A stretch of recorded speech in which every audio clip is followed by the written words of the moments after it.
si queréis, damos paso a la siguiente ponencia, de Delfina Vázquez Balonga y Ricardo Pichel, que ya están empezando a compartir. Perfecto. Pues nada, presento brevemente a Ricardo y Delfina. Bueno, Ricardo Pichel es doctor por la Universidad de Santiago de Compostela y actualmente es investigador en la Universidad de Alcalá, donde es IP de varios proyectos. Es miembro del grupo GITE y tiene numerosas publicaciones, principalmente sobre historiografía medieval en gallego y castellano, también sobre otros textos en gallego, y actualmente está trabajando en un conjunto de documentos muy interesante en castellano que ha obtenido trabajando en archivos y bibliotecas de Estados Unidos, en el que veremos mucho más a continuación. Delfina Vázquez Balonga es doctora por la Universidad de Alcalá, profesora de lengua española en esta misma universidad. Su tesis trata sobre el léxico en documentación de los siglos XVI y XVII en Madrid y Toledo. Es también miembro de GITE y ha publicado trabajos sobre el léxico en documentación notarial y sobre diferentes aspectos gramaticales, como el seseo, el neutro de materia o el sistema pronominal, así como sobre textos escritos por personas de clases subalternas. Destaco el libro La beneficencia madrileña, lengua y discurso en los documentos de los siglos XVI al XIX, que ha publicado muy recientemente junto con Pedro Sánchez Prieto. Bien, pues muchísimas gracias, Belén, por la presentación y también a todos los asistentes que además están participando de manera muy regular en estas jornadas. Nuestra conferencia versa sobre un corpus de documentación española conservada en Estados Unidos en varios archivos e instituciones. Vamos a dividir la conferencia en estas tres secciones. Por una parte, me voy a referir yo primeramente en una primera bloque de introducción acerca de estos fondos hispánicos que en su mayor parte, hasta donde sabemos, son inéditos. Y me voy a referir especialmente a las colecciones exploradas. Sobre todo porque suelen ser colecciones que en principio son desconocidas en el ámbito hispánico e incluso allá en las propias instituciones donde se conservan a veces ni siquiera se tiene constancia o se tiene conciencia, mejor dicho, de la existencia de estos fondos documentales, así que nos pareció interesante pues darle visibilidad en esta comunicación. Luego, en un segundo bloque, me referiré a las características principales del corpus tanto Delfina como yo haremos referencia a los contenidos principales y algunos datos que hemos podido actualizar referidos a diferentes aspectos de los documentos, tanto en lo que concierne a la cronología como la localización y sobre todo la identificación de las mujeres que escribieron estas cartas. Y por último, haremos una aproximación paleográfica y lingüística de los documentos, fijándonos en algunos rasgos de manera muy selectiva, que luego ya será completada en el estudio posterior derivado. Entonces, en primer lugar, lo primero que queríamos decir es que esta investigación se enmarca fundamentalmente en dos proyectos. Por una parte, el proyecto coordinado por Pedro Sánchez Prieto Borja y Belén Almeida, de la Universidad de Alcalá, el CODEA 2020, Corpus de Documentos Españoles Anteriores a 1900. En segundo lugar, otro proyecto adscrito a la Universidad de Alcalá, que se titula ERES, Patrimonio Textual Ibérico y Novohispano, Recuperación y Memoria, coordinado por mí. Los documentos de los que vamos a hablar en esta conferencia se podrán consultar en su momento tanto en el corpus CODEA como probablemente también en el corpus Carta. Por eso también lo he mencionado aquí en tercer lugar.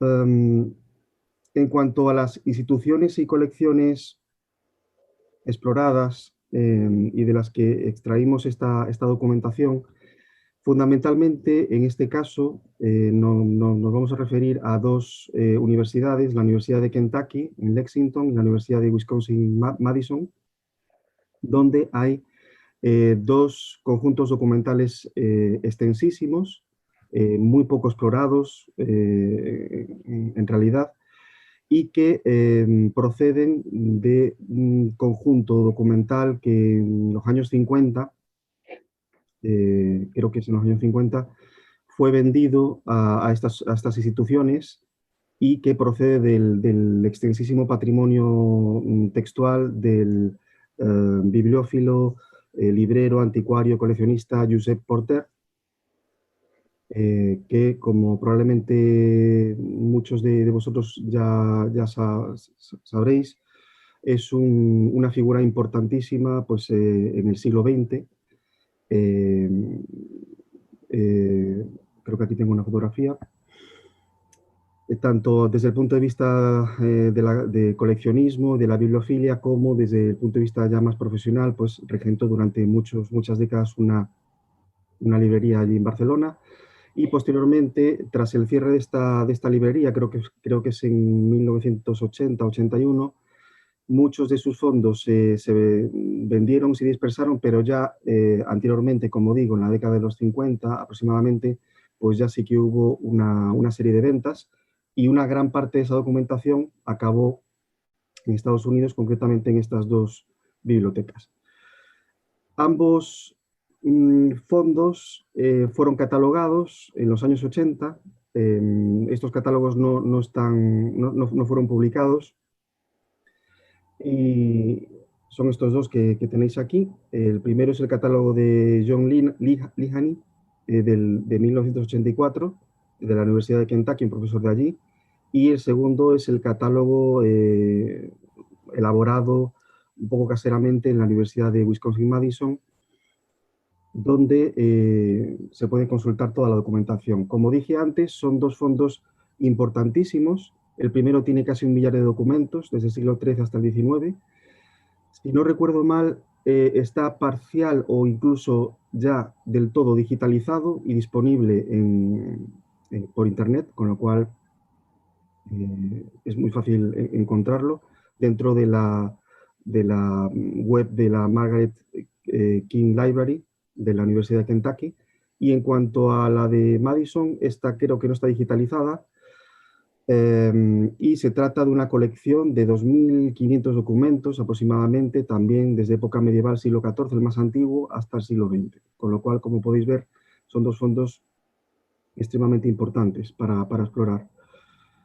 Por último, también seleccionamos algunos documentos a mayores de la Hispanic Society of America, concretamente de la colección Altamira, que es una colección bastante conocida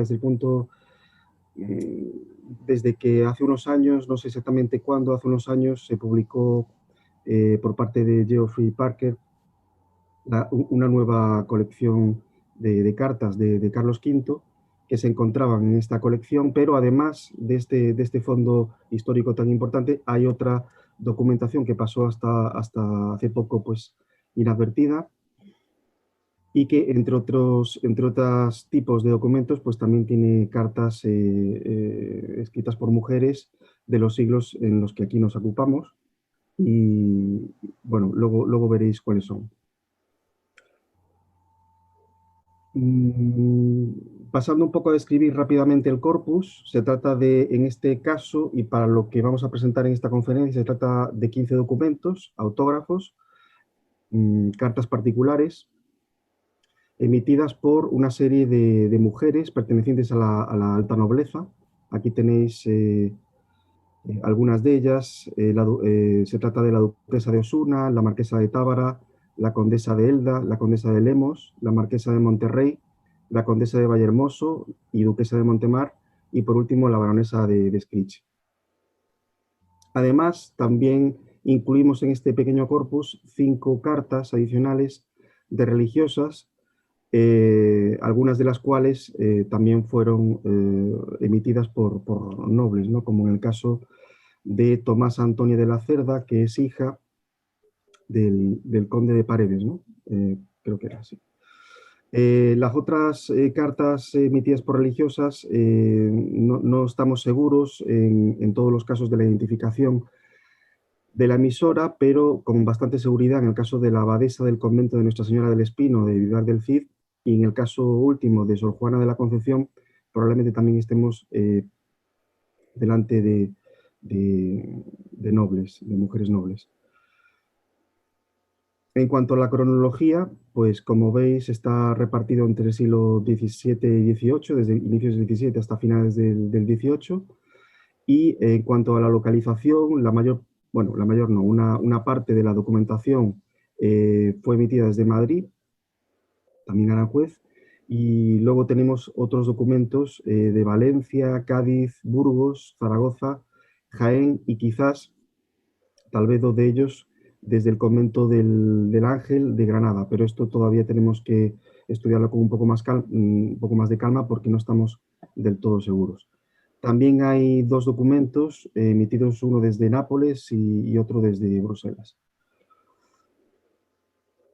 Estos 15 documentos, que son aquellos que elegimos para hablar en lo que estudiamos para exponer en esta ponencia, forman parte de un corpus un poquito más amplio de documentos que eran para nosotros un poco dudosos y que están todavía en fase de identificación y de estudio, porque en algunos casos no sabemos si realmente son autógrafos eh, o son por delegación gráfica. Se trata, por una parte, de 11 documentos del siglo XVI, XVII y XVIII. Veis aquí algunas identificaciones, como por ejemplo la duquesa de Frías, la marquesa de Lombay, la condesa de Garcíez, la duquesa de Alba, la comendadora del Real Monasterio de Santa Olalla, etc. Y luego 18 documentos más, de los siglos también XVI a XVIII, cuyas emisoras son mujeres, pero estas no son las que escriben, no son escribientes, y por tanto las clasificamos en otro bloque. A todo este conjunto documental haremos referencia en la publicación derivada, aunque nos centraremos sobre todo en las cartas que finalmente sean, sin lugar a dudas, autógrafas. A continuación, Delfina nos va a dar algunos detalles acerca del contenido de estas cartas y algunas correcciones y actualizaciones que pudimos hacer a los catálogos disponibles, como quieras decir. Bien, uno de los trabajos que quizá nos ha llevado más tiempo, o por lo menos antes de ponernos a estudiar el aspecto lingüístico, también nos ha llevado un tiempo, ha sido corregir algunos errores o algunas omisiones de información que venían en los catálogos. En algunos casos faltaba bastante información, en otros casos era solamente algún detalle o simplemente hemos querido asegurarnos la identificación de las emisoras y las escritoras de estos documentos.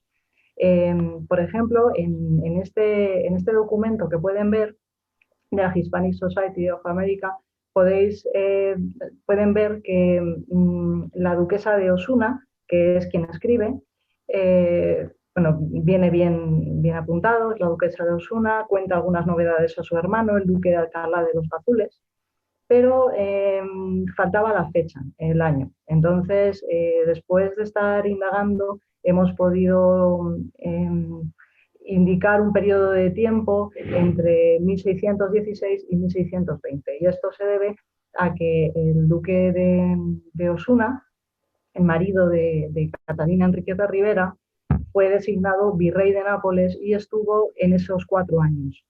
Por lo tanto, si la carta está firmada en Nápoles, tiene que ser en ese periodo de tiempo.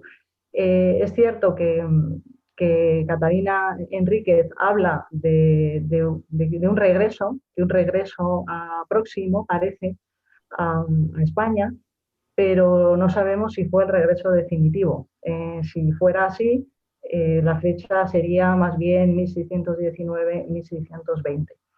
En cualquier caso, hemos puesto este periodo y ya dejaría de ser un documento sin fecha. Sí, siguiente.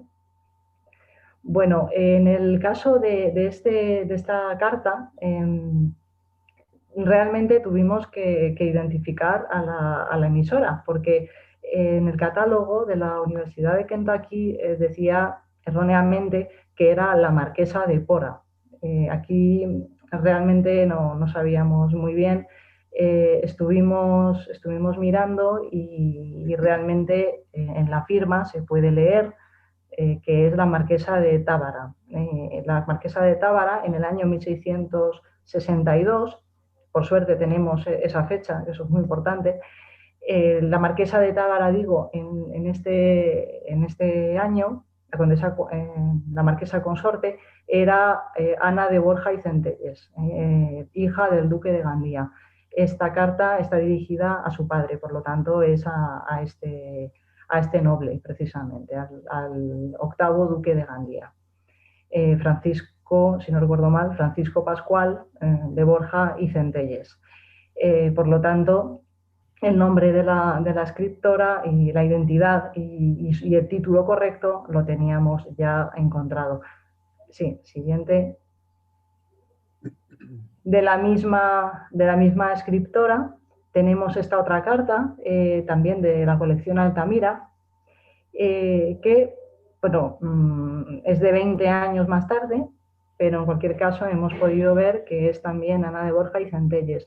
Aquí sí está indicado que fue la condesa de Lemos quien escribía, y también por las fechas hemos podido ver que era Ana de Borja y Centelles, ya viuda del conde de Lemos y ya residente en Madrid. Esta aristócrata vivió mucho tiempo en Perú, ya que el conde de Lemos, su marido Pedro Antonio Fernández de Castro, fue virrey del Perú. Esta otra carta que tenemos también es otra condesa de Lemos, pero que vivió muchos años después. Es también un documento de la Universidad de Kentucky. Y bien, aquí en esta carta personal que dirige la condesa de Lemos a quien llama excelentísima señora duquesa de Montemar, a la que se dirige como su amiga al principio de la carta. Bien, sabemos que es la condesa de Lemos quien firma, sabemos que la destinataria es la duquesa de Montemar y sabemos que hay una referencia, también parece con bastante confianza, a quien llama la condesica de Valhermoso, y también hacen una referencia a un casamiento, ¿no? A una boda. Entonces, el documento estaba sin fecha. También hemos hecho un cálculo de posibles fechas, hemos contado con el hecho importante de que el ducado de Montemar se creó en 1735, por lo tanto anterior no podía ser. El condado de Valhermoso también es de esa época, es más o menos de esas fechas, y hemos calculado también por la edad. Era un poco complicado al principio identificar a la condesa de Lemos porque hubo dos condesas de Lemos que vivieron prácticamente hasta el mismo año. Una era la condesa de Lemos viuda y otra era la verdadera heredera, la que heredó el título de su tío en 1741. También por las fechas podemos ver que debía ser esta última, que era además quien tenía el título. La condesa de Lemos, Rosa María de Castro y Centurión. La anterior consorte también vivió también hasta 1771, pero nos inclinamos a pensar que es Rosa María de Castro, es decir, la condesa titular. Sí, precisamente esta última dama de la nobleza, María Magdalena Carrillo de Albornoz, es la emisora y escritora de otras dos piezas seleccionadas en el corpus, concretamente el documento 9 y 14. En el primero, que es este que, si no me equivoco, si tenéis aquí, fechado en Madrid en 1743, firma como la condesa de Valhermoso y se dirige a su padre, José Carrillo de Albornoz y Montiel, para transmitirle las dificultades que encuentra en que se le conceda una audiencia con la reina. En el segundo, el documento 14, aquí firma ya como duquesa de Montemar y va dirigido a su hija Mariquita, entiéndase, doña María Josefa Dávila y Carrillo de Albornoz, y en él se tratan, entre otros asuntos, la conflictiva petición de servidumbre de su yerno Joaquín Lorenzo Ponce de León y Baeza. En el documento aparece como Joaquín. El documento 3, que es el que tenéis ahora en pantalla, bueno, no lo he dicho, pero los anteriores, igual que este, pertenecen también a la colección de la Universidad de Kentucky. En este caso, el documento 3 aparece catalogado como de la condesa de Leta, que es una lectura errónea, por condesa de Elda, que es, como sabéis, un título nobiliario surgido del señorío valenciano de Elda en Alicante, y probablemente se trate de doña Isabel Francisca Pujades y Borja, esposa de Juan Andrés Coloma, cuarto conde de Elda. En el siguiente documento, que es el número 15, también de la colección de Kentucky, pudimos corregir la identidad del destinatario, que aparecía como Pascual Compotos, pero es Pascual Campillos, probablemente un administrador, del cual hay, por lo que hemos visto, pues más documentación, tanto en pares como en otros repositorios, a quien se dirige la baronesa de Escriche en relación a diferentes asuntos, entre otros, pues, bueno, cuestiones habituales en este tipo de correspondencia, como siega de trigo, inclemencias meteorológicas, etc. Sí, bueno, otro documento con el que hemos trabajado bastante en este nivel ha sido la carta de Tomasa Antonia de la Cerda. Este documento realmente es fácil de identificar porque la escritora firma claramente con su nombre, con este nombre que tiene. Al conde, está dirigida al conde de Paredes, también lo llama con su otro título, su verdadero título, su título por herencia, que era Marqués de la Laguna, y lo llama mi padre y señor. Por lo tanto, está claro que está dirigido a él. También se fecha en Bornos, en el convento de Corpus Christi, en 1684. Quizá aquí lo que nos ha resultado más interesante es comprobar que este conde de Paredes y Marqués de la Laguna era en esos momentos el virrey de México.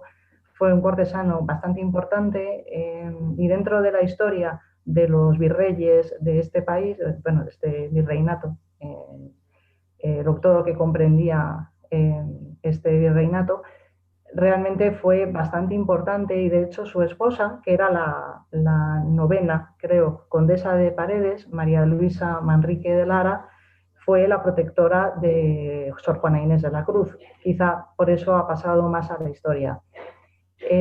Aparte de esto, hemos podido comprobar también que en esta carta, en la que Tomasa Antonia de la Cerda se queja del maltrato que está sufriendo en el convento en el que está interna, junto a su madre, a su abuela y a su tía, ahí realmente estamos comprobando que ella menciona a un nuevo hermano y le da la enhorabuena a su padre.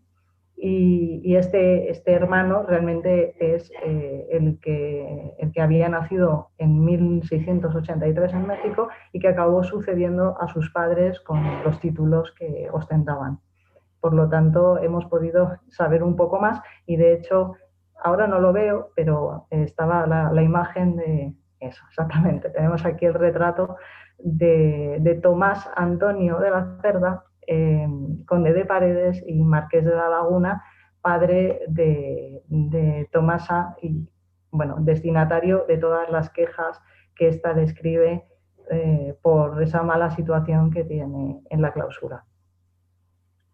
Sí, también emitidas desde el ámbito desde el ámbito conventual destacan dos cartas del corpus de Soror Ana, así firma, los documentos 11 y 12, que estaban dirigidas a sus hermanos, tal vez desde el convento granadino del Ángel, en las que, entre otros asuntos, se hace mención de algunos acontecimientos desgraciados, como el asesinato de un labrador o, por ejemplo, los preparativos del periodo precuaresmal.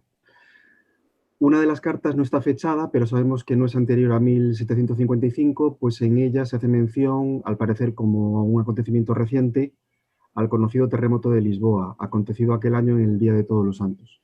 La otra carta está fechada en 1767. Por otra parte, el documento 13, en este caso perteneciente a la colección de la Universidad de Madison, nos descubre un discurso hasta cierto punto atormentado de una novicia o tal vez a un postulante, Sor Juana de la Concepción. No sabemos, bueno, al principio no sabíamos a qué convento pertenecía, pero después nos dimos cuenta que pertenecía al convento trinitario de Martos, en Jaén. Y bueno, esta hermana se ve obligada a suplicar al duque de Abrantes para que interceda a su favor con la finalidad de obtener la dote, en este caso 500 ducados, que le había sido negada por parte de su familia. Entre otros avales menciona a su ama, una tal Ana López, que no hemos podido identificar de momento, a la que insta se pidan las referencias oportunas. Por último, el documento 8 de la colección de Kentucky nos presenta a doña Isabel María Fernández, abadesa del convento de Nuestra Señora del Espino, Vivar del Cid, que dirige una misiva a Manuel Rodríguez Gallo en relación a la gestión del cobro de 2 juros y un censo a la condesa de Orgaz, entre otros asuntos. A continuación, Delfina nos va a comentar algunos aspectos paleográficos y lingüísticos del corpus. Bien, algunos, bueno, en primer lugar, vale, ¿puedes pasarla? Ahí. En primer lugar, tenemos que comentar algunos rasgos de la escritura de Ana de Borja y Centelles, de la que tenemos, a falta de dos documentos, además de periodos de su vida bastante diferentes. Y bueno, lo primero que nos llama la atención es esta disposición de los renglones de la escritura, estos renglones que están torcidos hacia arriba, y cómo tiene esta tendencia a escribir de esta manera. Esto se ha visto en otras cartas de mujeres de los siglos XVI y XVII. No queremos decir que sea escritura de mujeres, pero desde luego esto sí se ve, como por ejemplo en el estudio que hizo nuestra compañera Belén Almeida en 2017 con cartas de mujeres de los siglos XVI y XVII, que menciona que hay casos en los que se da esta disposición de los renglones. También tiende a la cursividad, pero también los elementos muchas veces están claramente muy separados. Tenemos que decir que esta noble Ana de Borja, esta condesa, primero marquesa de Tábara y después condesa de Lemos, tiene un documento en nuestro Corpus Codea, que también Belén Almeida transcribió. De hecho, si tienen curiosidad, es el documento 2282. Es una carta dirigida a su padre y también podemos ver esta escritura, esta letra tan característica de ella. Bueno, aquí destacamos algún rasgo, por ejemplo, la J, aquí dice de mis ojos, ¿no? Padre de mis ojos, esta fórmula que ya ha salido en las sesiones de estas jornadas, este padre de mis ojos, hijo de mis ojos. Bueno, pues aquí veis la J, se parece bastante a la F, bueno, la hace en algunos casos prácticamente idéntica, ¿no? Aquí quizá se podría distinguir un poco más, pero desde luego se hace muy parecida, prácticamente idéntica. Llamativo también es como mi señor es una palabra que tanto en el documento de 1662 como el de 1684, perdón, hace la abreviatura con RO. No es lo que yo creo que es. De hecho, insiste mucho en esa abreviatura, tanto en su etapa más joven como después. Y además en sus cartas repite mucho mi señor, tanto si es para su padre como si es para su sobrino. Aquí también vemos otro rasgo que también hemos estado comentando sobre la escritura de mujeres, y es esta simplificación, esta tendencia a simplificar las grafías y en este caso a la ausencia de mayúsculas. Ana de Borja no utiliza mayúsculas, prefiere incluso iniciar las cartas como esta, que empieza diciendo mi señor y mi sobrino, y ya empieza con una minúscula, porque esta M la hace igual de grande que cuando la emplea en interior de palabra, en el interior del texto. Incluso en nombres propios, que realmente en la época no era algo constante, pero se puede ver que se utiliza, por ejemplo, en la palabra España o cogolludo, quizás se podía esperar que utilizara alguna mayúscula. Aquí la mayúscula no la utiliza. Este es solo un ejemplo. En general, no utiliza mayúsculas. En el nivel gráfico-fonético vemos esta vacilación del vocalismo átono, sobre todo tiende al cierre, que esto también lo comentamos ayer.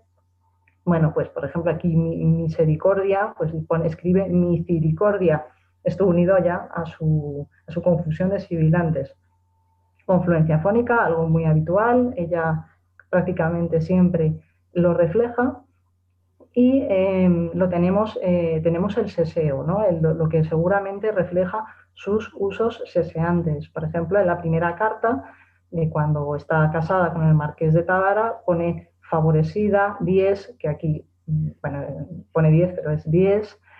Y también vemos el caso contrario, vemos este uso de la grafía C, nunca Z, siempre C, para la S, cuando obligatoriamente debería ser S, ¿no? Por ejemplo, la palabra misericordia o, por ejemplo, el verbo servir. Esto viene por su procedencia valenciana, ¿no? Vemos que en la siguiente carta pasa lo mismo. También se ve un rasgo propio de escritores no muy expertos, tanto en el siglo XVII como en el XVIII, el XIX, se puede ver perfectamente que es este uso de C ante I y E, pero con valor del que debería llevar la Q, QU, ¿no? Por ejemplo, fiere por quiere, ¿no? Igual que se puede ver en otras épocas, chico, pues escrito cico, ¿no? Es el mismo uso. También se refleja la metátesis en una palabra que además repite constantemente en su carta, que es padre, pues ella escribe pader, pader. Hay que decir que la carta que está en Codea de 1664, o sea, solo 2 años después, hay otra carta, esa carta también trata diferentes asuntos a su padre, el duque de Gandía, y ahí ya escribe padre. Entonces, podemos suponer que se dio cuenta de que era un error y lo rectificó. También vemos algunos fenómenos más inusuales, como la epéntesis, aquí en lugar obedecer, obedecer también. Bueno, luego las fórmulas de tratamiento, es evidente que en la primera, al dirigirse a su padre, el tratamiento de respeto es absoluto, claro, dice mi señor, eso, bueno, eso siempre, y luego padre, y utiliza la abreviatura VE, vuestra excelencia, y la tercera persona del singular, que corresponde a ese tratamiento de distancia. Gracias precisamente a ese uso de tercera persona, utiliza pronombres personales, átonos, y podemos ver que tiene usos leístas, ¿no? Por ejemplo, su hija que más le quiere. También en la siguiente carta, de 1684, volvemos a ver vacilación de vocalismo átono, de nuevo cierre, renglones en lugar de renglones, esta confusión de sibilantes que había mencionado ya. Esto puede resultar llamativo en una persona criada en Valencia, pero hay que pensar que esto es totalmente habitual en el ámbito de hablantes de valenciano en la época. De hecho, nuestra colega Rocío Díaz Moreno hizo un trabajo sobre escritura de unas religiosas de Alicante, y también podemos ver esta confusión sibilantes, este seseo a la hora de escribir en castellano, y además son aproximadamente de la misma época. Las primeras cartas son de 1688, si no recuerdo mal, ¿no? Por lo tanto, esto no es algo extraño. Después, bueno, tendrá otra vez esa confluencia fónica vista antes, y también podemos destacar el empleo de agora frente a ahora, que en algunas zonas urbanas como Madrid estaba en retroceso. como se puede ver con los datos del corpus CODEA, pero ella prefiere el uso de Agora. También fórmulas de tratamiento. En el caso de la carta a su sobrino podemos ver el tuteo. El tuteo, claramente aquí hay un reflejo de la jerarquía. El padre merece ese respeto, ese tratamiento de familia, pero al fin y al cabo el respeto hacia la figura del padre. En cambio, el sobrino podemos decir que está por debajo, que ella es la merecedora del tratamiento de respeto, incluso por su sobrino, ¿no? Su sobrino es más joven, todo esto. Entonces aquí podemos ver reflejado el tuteo. También esto, todas las personas que hayan trabajado la documentación, sobre todo de correspondencia femenina, lo habrá visto, este dativo ético de te suplico que me les des muchos abrazos, o Dios te me guarde, para reflejar ese afecto, ese cariño, ¿no? Esto de no me comes nada, que se pone siempre como ejemplo. Pues este uso tan oral, por otra parte, tan coloquial, que se refleja de una manera bastante sistemática en cartas de este corpus. Después, bueno, vemos usos leístas de nuevo, ¿no? Referidos a persona, como aquí cuando dice que le hace lástima al marqués de Cogolludo, bueno, dice por verle algo achacoso. Aparte tenemos expresiones y unidades léxicas propios de la lengua oral, por ejemplo, la expresión a Dios las gracias, que antes ha mencionado Rocío Díaz y Diego Sánchez Sierra, a Dios gracias, a Dios las gracias, Dios quiera darnos, achacoso, revuelto, no son realmente muy coloquiales, pero bueno, son bastante orales. Revuelto como convulso, inestable, dice que estamos en un tiempo revuelto, un tiempo convulso, o el hacer lástima en lugar de dar lástima. En el caso de la documentación de la carta de Tomasa Antonia de la Cerda, vemos que no es una escritora profesional, claro, tiene sus errores, pero está muy familiarizada con escribir, en cualquier caso. Utiliza además el encabezamiento de rigor, el margen con el destinatario, la cruz que se tenía que poner. Esto lo hacen todas las personas que escriben, incluso los inhábiles ponen la cruz al principio, ¿no? Eso es así. Pero bueno, ella desde luego respeta lo que es la mise en place y se nota que está familiarizada con la carta. Sí.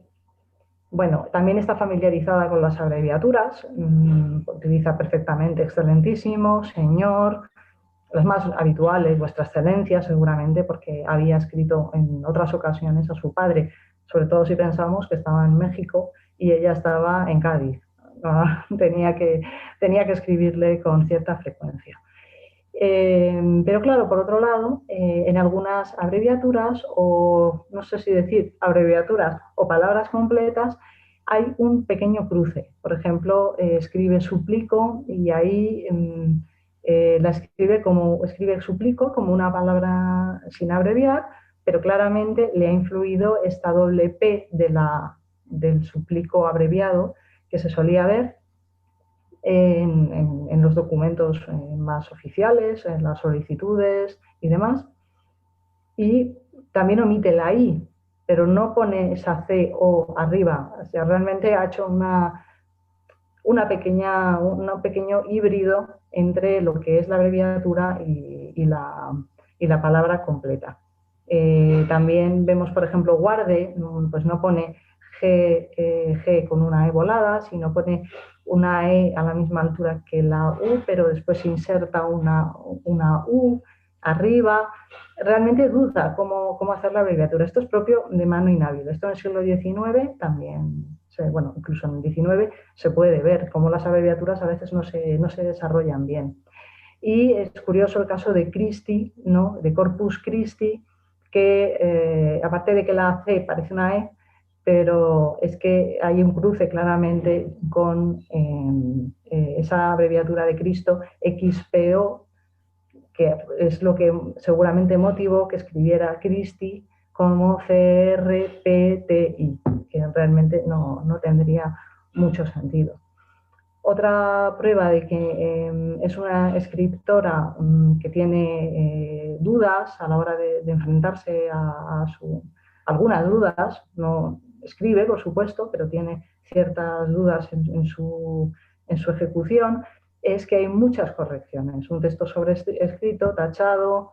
También hay otro factor, y es que a lo mejor no tuvo tiempo ni dinero para poder hacer una versión en limpio. Eso también habría que contar con ello. Bueno, esta escritora tiende también, como otras cartas de esta misma época, a la inestabilidad del vocalismo átono. Vemos el cierre en casos como surtijas, pero también al contrario, en lugar de principalmente, vemos estas confusiones sibilantes. Realmente, si atendemos a dónde residía Tomasa, seguramente ella misma era seseante, ¿no? Porque vivía en la provincia de Cádiz. No sabemos desde cuándo estaba allí, no sabemos si entró de niña en el convento, que eso era muy habitual, o si se crió, en cualquier caso, en esa zona geográfica. También muestra quizá de su variedad es que refleja omisión de la S implosiva. Por ejemplo, pone más bien en lugar de más bien. Por ejemplo, malas ratas villana, que tendría que tener concordancia, o pue. Omite la R en posición implosiva en algún caso. Se da trueque de líquidas en términos que no conoce mucho, como hipocondia en lugar de hipocondria. Esa G en lugar de la velar, de la J. Alterna también leísmo y loísmo, perdón, leísmo y uso etimológico. Utiliza lo en muchos contextos, pero también utiliza le en fórmulas, sobre todo como a Dios le guarde.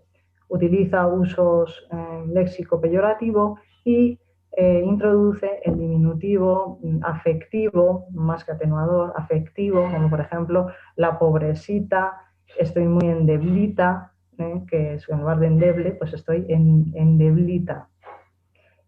Después, bueno, el uso me ha resultado llamativo, ¿no? de comieron, se comieron, no está hablando de comerse ningún producto para comer, sino el dinero. Dice, estoy cierta, dice, la obra que hicieron para traer el agua, estoy cierta que no llegó a más de 7.000 reales, y lo demás se lo comieron estas malas ratas villanas. O sea, realmente que se gastaron el dinero, lo despilfarraron. Bueno, vamos a abreviar ya mucho porque no da tiempo. Bueno, tenemos aquí el documento de Catalina Enríquez de Rivera, hija y hermana de los duques del duque de Alcalá de los Gazules, duquesa de Osuna. Recordamos que estaba en Nápoles. Esta carta muestra rasgos que se podían esperar también el seseo. Seguramente ella era seseante, ya que no sabemos dónde nació, pero sí que sus padres residían habitualmente en Sevilla. Ella además contrajo matrimonio con el duque de Osuna en Sevilla. Bueno, vemos otros fenómenos como el debilitamiento de esa D intervocálica, la simplificación de grupos consonánticos cultos, algo totalmente habitual en cualquier escritor de su tiempo. Bueno, y vamos a pasar ya. Bueno, teníamos aquí algunos más, pero no nos vamos a entretener.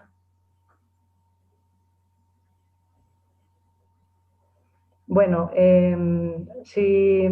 quizá el anterior. Vamos a hablar del anterior y ya. Sí.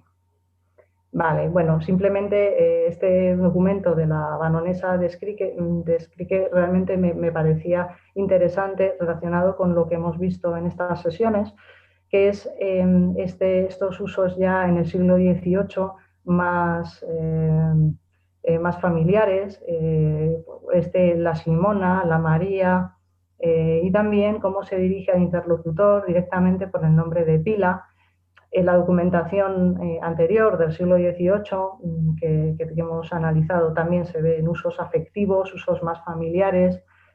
Y bueno, creo que esto también, cuando se trata esta correspondencia que tienen las aristócratas del siglo XVIII, se puede ver mucho esto de mi Pepe, mi Mariquita, todas estas fórmulas. Bueno, ya las conclusiones.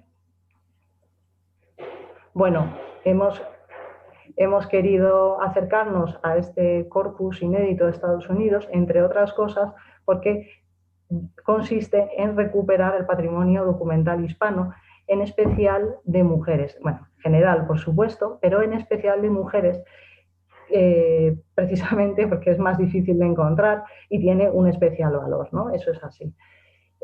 Además, le tiene mucho valor la reconstrucción del corpus personal. ¿A qué nos referimos? Por ejemplo, en el caso de Ana de Borja, tenemos un documento que estaba en pares en el Archivo Histórico Nacional, pero también podemos tener más documentación de una misma escritora o de un mismo escritor, ¿no? Si es un hombre, con todo el valor que tiene eso, a partir de diferentes fondos. Y en el caso de Estados Unidos eran muy desconocidos, nadie había trabajado con ellos en algunos casos, y nos puede traer más información sobre ese escritor en concreto. El corpus, además, al ser tan heterogéneo, nos puede mostrar las diferencias de factores geográficos, como, bueno, pues por ejemplo, no es lo mismo una aristócrata que tiene una variedad de Cádiz que una aristócrata criada en el ámbito hablante de valenciano, o, por ejemplo, una aristócrata madrileña. Los factores sociales.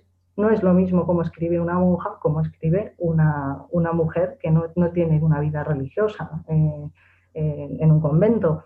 No es lo mismo una noble de nacimiento que una burguesa. Tenemos que ver todo eso. Las cartas, ¿no? Las diferencias que puede haber entre esta mujer del siglo XVII o esta ilustrada de finales del XVIII. El fin comunicativo, por supuesto, va a ser también muy diferente. Si quieren pedir algo, si quieren utilizar estas fórmulas como la pobrecita o la fina o quién más te quiere.